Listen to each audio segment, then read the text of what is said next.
Hello again everyone. We are now on the 30th day of December. So we are now looking forward for the new year 2026. And today's Bible verse for this 30th day of December taken from the book of Romans chapter 15 verse 13.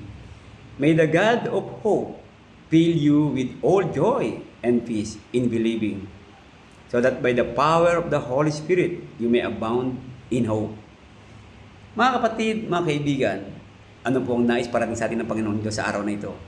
Ang sabi ng Panginoon Diyos, dapat mapuno tayo ng pag-asa, mapuno tayo ng kaligayahan at kapayapaan, sapagkat ang Panginoon Diyos kailanman ay magbibigay nito. At dito sabi ng Panginoon Diyos sa atin, sa ating pananampalataya. So napakahalaga po, nananampalataya tayo na kaya tayong bigyan ng Diyos ng kaligayahan, kapayapaan at kagalakan na punong-puno ng pag-asa sa nalalapit po na taon na ito.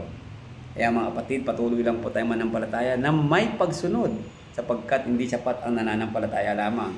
Kailangan natin sumunod at ipamuhay, panatili ang kanyang salita sa ating buhay. Kaya dito po ang banal na Espiritu ang patuloy na magbibigay sa atin, maggagabay sa atin ng pag-asa na ating inaasahan. So, let us look forward for the coming 2026. Magandang umaga po sa inyo lahat.